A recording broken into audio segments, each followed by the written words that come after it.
Hello, today I wanted to talk about the set booster exclusive commander cards for Dominaria United. Starting with activated Sleeper. This is a 0/0 for 3 mana, 2 and a black. It is a creature Phyrexian shapeshifter with flash. And it says, you may have this creature enter as a copy of any creature card in a graveyard that was put there from the battlefield this turn, except it's a Phyrexian in addition to its other types. This card has never seen a reprint. It costs about $1. It's played in 13,000 decks on EDHREC. It's played in 22% of Kakusho the Evening Star decks. Boy, does anybody remember when Kakusho was banned in the format? Also played in 37% of the Ever-Changing Dane decks. It's a Phyrexian with Flash, so it's also played in decks which care about those attributes, like Brimaz, Blight of Ereskos, or Nimris, Una's Trickster. This sees twice as much commander play as a similar card, Grim Return, though both of these cards do see a decent amount of play in Massacre Girl decks. Baru Wormspeaker is the next card I want to talk about. It is a 3/3 for 4, 2 and 2 green, legendary creature, human druid. Worms you control get +2/+2 and have trample, and then you can pay 7 and a green and tap, create a 4/4 green worm creature token. This ability costs X less to activate, where X is the greatest power among worms you control. Baru Wormspeaker is played as the commander in 4,400 decks on EDHREC. It's played in the 99 of 6,000 decks. I'm not sure who is clamoring for a worm tribal commander, but we got one. The deck seems pretty fun to build. You need lots of ramp in order to be able to cast your big worms. Baru has a tap ability, so running a bunch of effects which can untap your creatures can give you multiple activations in a given turn. This seems like a great commander for those who have fond memories of attacking with crawl worms back in the day. And speaking of tribal commanders, up next we have Emperor Mihail II, which is a 3/3 for 3, 1 and 2 blue, legendary creature, Merfolk Noble. You may look at the top card of your library anytime. You may cast Merfolk spells from the top of your library. Whenever you cast a Merfolk spell, you may pay 1. If you do, create a 1/1 blue Merfolk creature token. It's the commander of 900 decks on EDHREC, but it's played in the 99 of 29,000 decks. It mainly sees play in other Merfolk tribal decks, which typically offer access to additional colors. It's played in 92% of Hackball of the Surging Soul decks, 85% of Kumina Tyrant of Araska decks, 85% of Civilian of Sea and Sky decks, and 68% of Sig River Guide decks. Emperor Mihail II performs a similar function as Deep Root Waters, which is played in just as many decks. He saw a reprint in the Lost Caverns of Ixalan Commander deck, and is a 50-cent card currently. Up next is Greensleeves Morrow Sorcerer, which is a star for 5 mana, 3 green. The legendary creature, Elemental, protection from planeswalkers and from wizards. Greensleeves' power and toughness are each equal to the number of lands you control, and landfall. Whenever a land you control enters, create a 3/3 green Badger creature token. This was an expensive $12 card right out of the gate, but within a year, the price of the card had risen to $30. The card was added to the list when Wilds of Eldraine came out, which caused the price to drop back down to its original $12. Within months, though, the price had rebounded back to $20, $25. It was recently announced it would be part of the Extra Life Play-Doh Secret Lair crossover, which, at the time of this recording, is currently available for purchase. It's a card I've wanted for my Get Rog Ravenous Ride deck, but I could just never justify the high price tag. But now that Greensleeves is getting a reprint in a Secret Lair product, this might be the best time to pick one up. Greensleeves Morrow Sorcerer is the commander of 2,200 decks on EDHREC. It's much more popular than the 99, being played in 49,000 decks. That number would honestly probably be higher if it weren't for its current high price tag. Historian's Boon is 4 mana for an enchantment, 3 and a white, and it says whenever this enchantment or another non-token enchantment you control enters, create a 1/1 white soldier creature token. Whenever the final chapter ability of a saga you control triggers, create a 4/4 white angel creature token with flying and vigilance. So this is a $2 card, which has yet to be reprinted. It's played in 20,000 decks.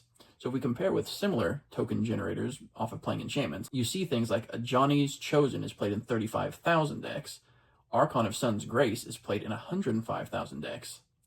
The effect reminds me of Go Shintai of Life's Origin, which I discussed in a previous video. Where that card cared about shrines, this card cares about sagas. The effect of creating a 1/1 soldier seems outclassed in a generic Enchantress build, but with a high enough density of sagas, it really puts in work.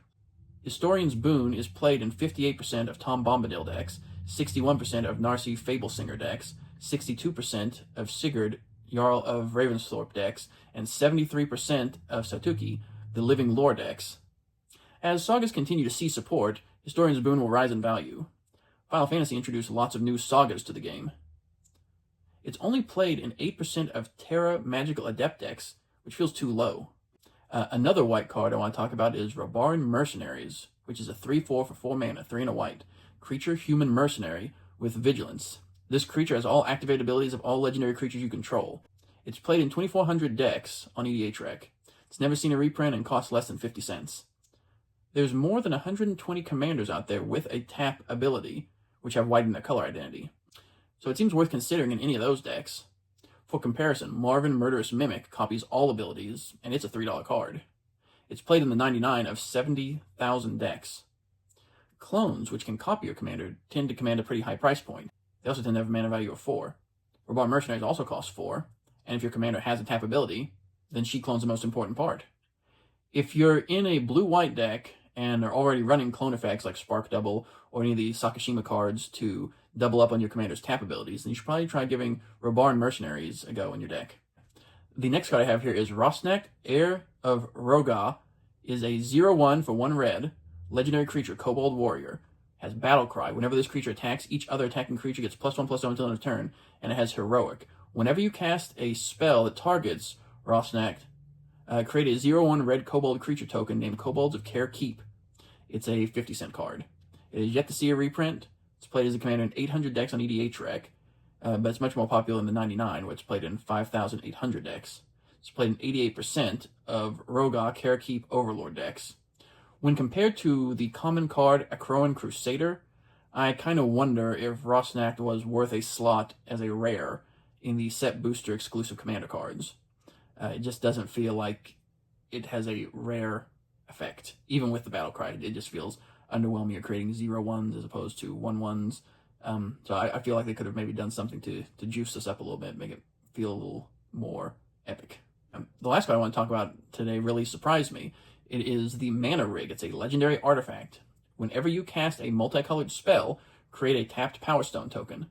It's an artifact with tap, add, colorless. This mana can't be spent to cast a non-artifact spell. And then you can pay XXX and tap. Look at the top X cards of your library. Put up to 2 of them into your hand and the rest on the bottom of your library in a random order. This card costs $1, and it has yet to see a reprint. It's played in just 2,700 decks on EDHREC, which I personally think is too low. It mainly sees play in decks which care about casting multicolored spells. But even ignoring that, you can pay 3 mana to draw a card, or pay 6 mana to draw 2 cards. Your commander is typically going to be multicolored in most decks, so you get a Power Stone token each time you cast your commander at the very least. If your commander has an activated ability that requires mana, or if you're able to generate large amounts of mana, then the Mana Rig may be worth including in your deck even if you don't have many multicolored spells to generate power tokens off of. I think most people read the first ability of the Mana Rig and just assume that the card is not for them. They say, oh, well, I don't have a lot of multicolored spells in my deck, so this card's not for me, and they just pass over it, but I think that's a mistake. Compared to something like Hero's Podium, that's an artifact that costs 5 mana. You'll only pay X and tap it as opposed to XXX, but you have to hit a legendary creature in order to get anything off of it. So if you pay X is 3, you have to hope that you find a legendary creature in those first 3 cards. But with the Mana Rig, you just pay X is 3 and just draw a card. You know, Hero's Podium costs 5 mana to get out, but you can get out the Mana Rig on turn 3. It also seems really great in a draw-go deck. If you have lots of instant speed interaction, the Mana Rig always gives you something to do with your unspent mana.